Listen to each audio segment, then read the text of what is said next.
Assalamu alaikum wa rahmatullahi wa barakatuhu. Welcome to today's Friday Reflections on this Friday, the 17th of October 2025. I hope you are well wherever you are tuning into this from and had a good week. Today we're going to continue our study of Surah al-Kahf, life and leadership lessons from Surah al-Kahf based upon this book by Professor Dr. Hassan Mohi-ud-Din Qadri. And today we're going to go through the verse by verse reflection of verses 27 to 31, continuing on from last week. Bismillahir Rahmanir Rahim. Recite what has been revealed to you from your Lord's book. None can change his words, and you will never find any refuge besides him. This verse is a powerful affirmation of the divine nature of the Quran. It commands the Prophet, peace be upon him, and by extension all believers, to remain connected to revelation, consistently reciting and reflecting upon it. The permanence of Allah's words and the impossibility of altering divine decree reinforce the authenticity and protection of the Quranic message. The verse ends by anchoring our reliance solely in Allah, for He alone is the ultimate refuge and protector. From the leadership perspective, this verse underscores the importance of adhering to unchanging principles and values, just as divine revelation remains untouched by human influence. Leaders must ground their vision and actions in core, non negotiable values: truth, justice, and integrity. Now, I think this is particularly important in this day and age. And notice the emphasis on values and principles. Many things have changed since since the 7th century. And thank goodness for that. Thank goodness for that. Life back then, whether you lived in the Middle East or whether you lived in Europe or America or anywhere else, life back then was a struggle. Life back then, and I don't just mean difficult, I mean literally, even your life would often be on the line, whether through wars or starvation or other kinds of issues, a disease that were nowhere near as controlled or in check as they are today. Many times we look at the world we live in today and our own lives, and we worry about the things that we worry about. But actually, when you take stock of everything that we have today compared to what people had back then, so many things have changed. But while many things have changed, certain principles and values remain constant, or they should do, because when we forget those, then we can land ourselves in a lot of problems. And this is the reason why they had these principles laid down originally. And you'll find, for the most part, these principles and values are consistent across all different faith traditions and even philosophies.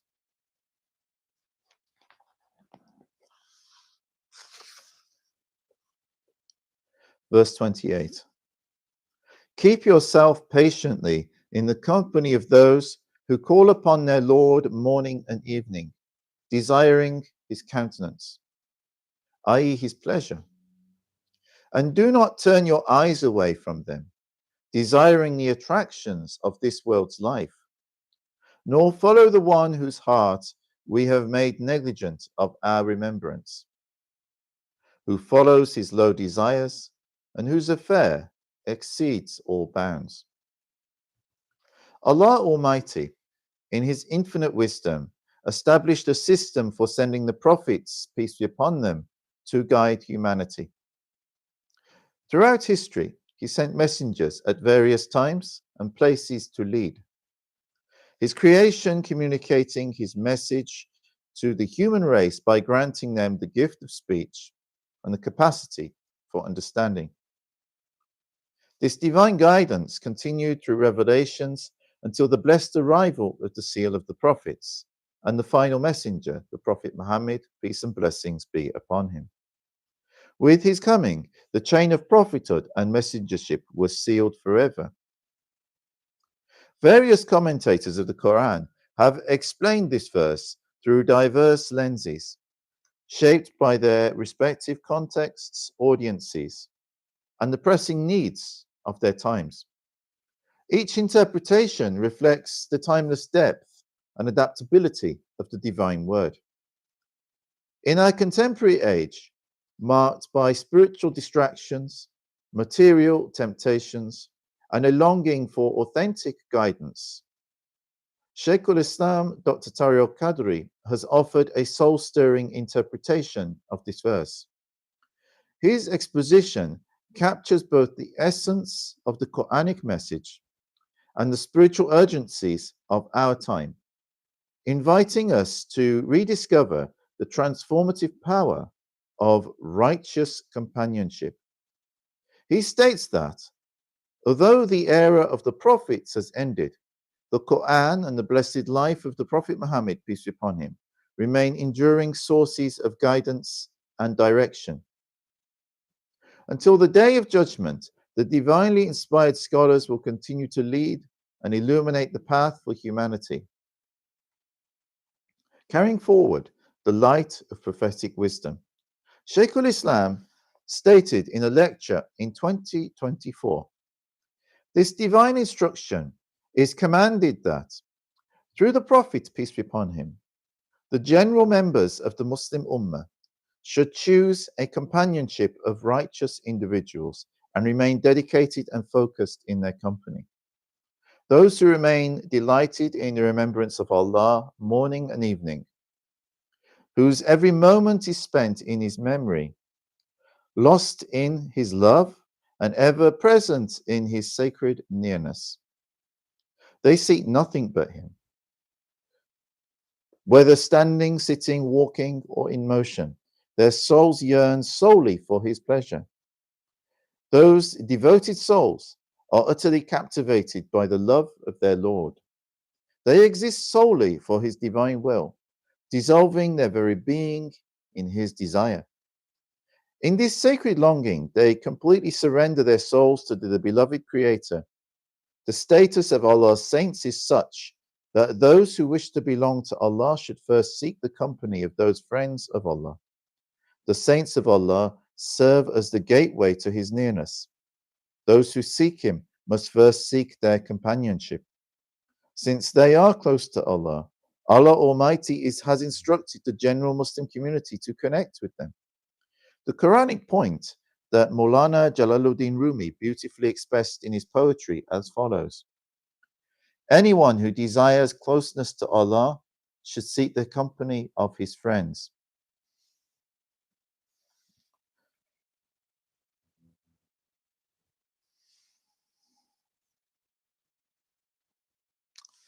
Al-Sheikh Abdul Qadir al-Jilani, Maruf Kaki, Dul Anun the Egyptian, Bayazid al-Bistami, Khwaja Muinuddin Chisti,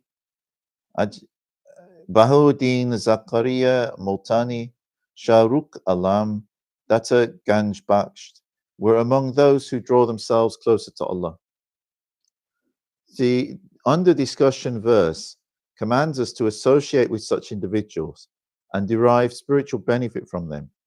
This signifies that anyone who participates in the gathering of a friend of Allah will attain closeness to Allah and be blessed by the gathering. And that's actually based on a hadith, that there is a hadith which mentions that if there is a group that comes together for the remembrance of Allah, even if there's someone there in that group whose intentions are different, they will still get blessings for being in that gathering. These are the individuals who seek neither paradise nor spiritual authority, miracles or fame. They do not yearn for the maidens of paradise or the palaces. Their only aim is to witness Allah, and they solely pursue the face of Allah. Consequently, people have been taught that those who seek the face of Allah should also turn their attention to the faces of those who are close to Him, keeping their gaze focused on them.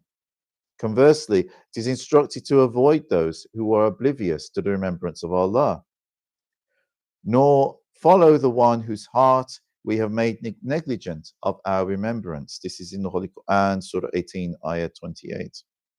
Similarly, the divine guidance is given in Surah Al-An'am. Then after remembering, do not sit in the company of wrongdoing people. In these verses, it is explicitly stated that one should avoid sitting and socializing with those who turn away from the presence of Allah. To attain His love and attention, it is absolutely essential to completely abandon the company of those driven by greed and worldly desires, and instead earnestly seek the company and guidance of Allah's friends. In the context of leadership, this verse promotes value-based association. Leaders are advised to surround themselves with people of character, those who are purpose-driven and ethically grounded. There's a stark warning against being lured by appearances or material gain at the expense of integrity. A leader who chases status and neglects the voice of conscience inevitably loses direction. This verse thus reminds leaders to choose inner excellence over external allure and to resist aligning with those driven by ego and unchecked ambition. Now, in the aforementioned bit that I quoted from Shaykh al-Islam, Dr. Tariq Qadri, he mentions a number of well-renowned spiritual leaders within the Muslim community, mostly from the Indian subcontinent. But there are people like that in different nations around the world. Now, if we really want to get close to Allah, there's no better way of doing so than to be in the company of someone who is already well on the way in that journey. Because if they're already well on the way in that journey, they will have a lot of experience and they will already be close to Allah. So we can learn a lot from being in the presence of such a person. And we will learn it even like almost by osmosis. It won't even be like necessarily what they say. It will just be in their company, the atmosphere of them, and the fact that the way that they do things, and we'll just pick up things from being in their presence. It'll happen very much like osmosis. Similarly, if you spend the time in the company of bad people whose intentions are completely different, you will also pick up bad characteristics that you wouldn't otherwise pick up. So we become what our company is. So to pick our company very carefully, whether you're on the spiritual path or whether you're doing business or whatever you're doing is really important. Similarly, in the business world, if you spend time in the company of people that will cause you to lose focus, to encourage you to, use intoxicating substances or to be distracted from your purpose, how are you going to make any success in your business or in whichever field which you dedicate yourself to?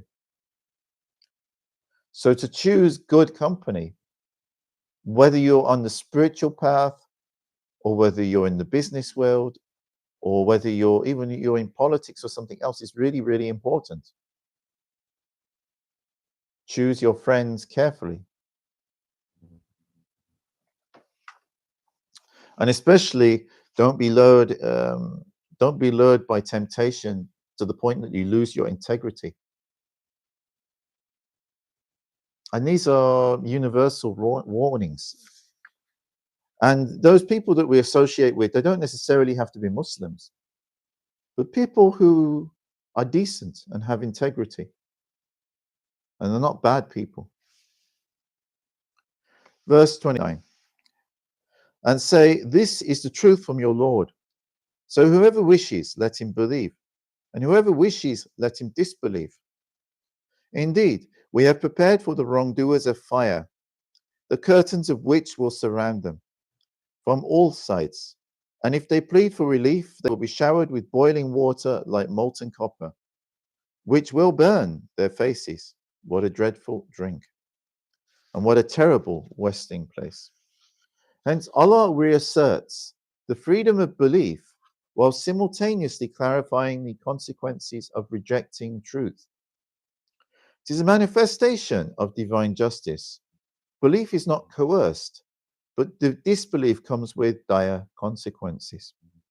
The terrifying imagery of hellfire and the detailed description of suffering therein serve as a serious warning to those who choose to live in rebellion against the divine message. And this is the point, really. I mean, some people understand it very literally. I'm not such a person who understands this so literally.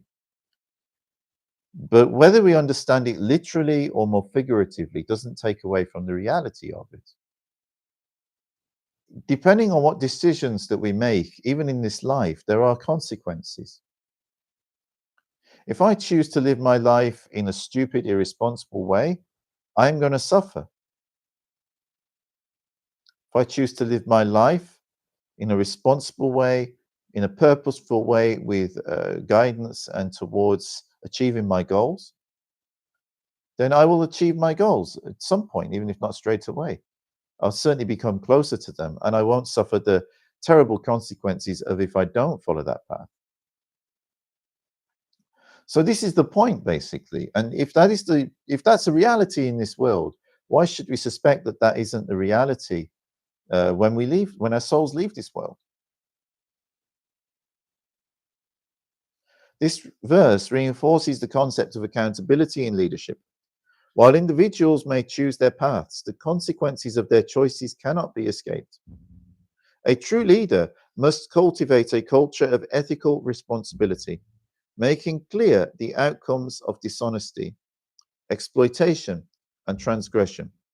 Like the Quranic message, effective leadership invites willingly, but makes it clear that justice will prevail.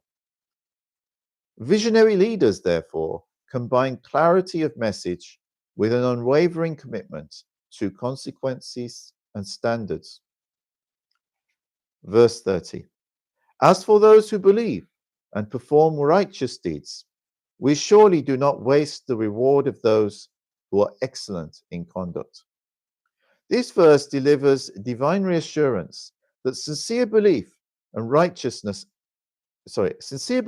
righteous action will never go unnoticed or unrewarded. Allah acknowledges and values ihsan, excellence in conduct.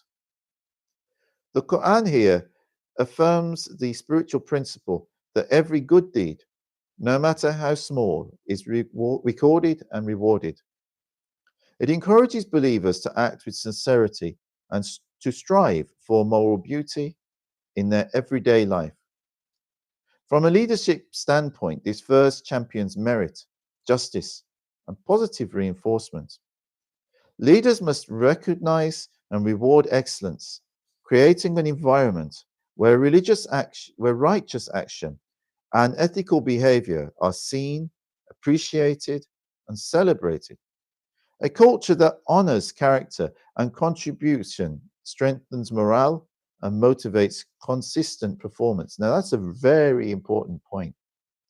A culture that honors character and contributing to the good of the company or of the community or of the society or the organization, that culture strengthens morale and motivates consistent performance. Have you ever asked yourselves, what sort of a world do we want to live in? What sort of a community do we want to live in? Even what sort of a family do we want to live in? What are you contributing towards that?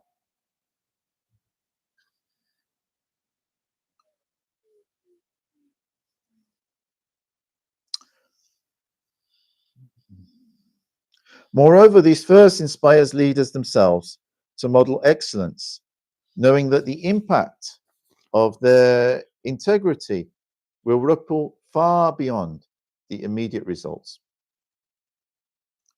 Verse 31. For such, There shall be gardens of eternity, with rivers flowing beneath them. They will be adorned therein with bracelets of gold, and they shall wear green robes of fine silk, and brocade interwoven with gold. They will be comfortably seated therein upon soft couches. What a blessed reward, and what a fantastic resting place. This verse paints a vivid picture of paradise, a reward for those who lived with faith and righteousness. The imagery of eternal gardens, flowing rivers, and adorned beauty serves not just to entice the soul, but to affirm that Allah's rewards are real, detailed, and eternal. It is a motivational glimpse into the divine hospitality awaiting those who remain loyal to truth and strive for moral excellence in a fleeting world. This verse can be seen as a symbolic lesson in visionary leadership. Great leaders must articulate a compelling vision of success, not just for themselves, but for their people. A leader who defines and celebrates meaningful achievement inspires loyalty and excellence. The description of paradise mirrors the idea of organizational well-being, where contributions are recognized and comfort is assured. It calls on leaders to establish reward systems that are not only fair, but also motivating and dignified. SubhanAllah, that is a tremendous piece of advice. And it really is true that a leader has to have vision and to be able to inspire that vision in their followers. Now, whether that is a political leader, whether that is a company leader, whether that is a religious leader, it's that vision which then motivates the people who come behind them to follow and to see it's worth doing it. If we fail in that vision and people don't have the vision, people won't be motivated towards success. Because success does come with hard work. Success doesn't come by imagination. You know, we can imagine great things, but if we do not put the work in, we're not going to get any kind of success. So to get people to do that, we need to motivate them and motivate ourselves.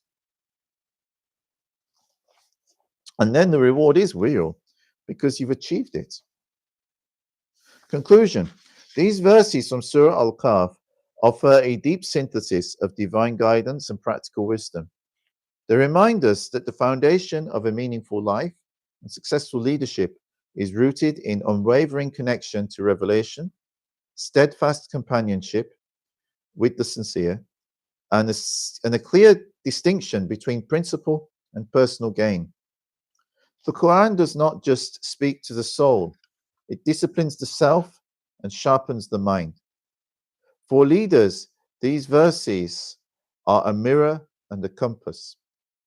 A mirror to examine one's inner intentions and a moral compass, and a guide to lead with integrity, humility, and vision. Whether in boardrooms or in the private prayer, the message remains the same: to honor the truth, to cherish righteousness, and to lead with awareness that every step is seen, every word is weighed, and every reward is assured.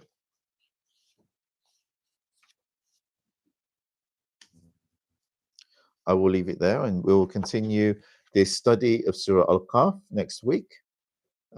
This is the book, again, that I've been reading, Life and Leadership Lessons from Surah al-Kahf by Professor Dr. Hassan Mohi-ud-Din Qadri, which was published this year.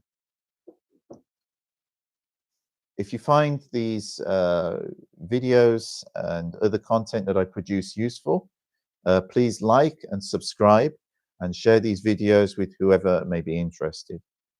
And if you also find these beneficial, then please consider subscribing to my Buy Me a Coffee.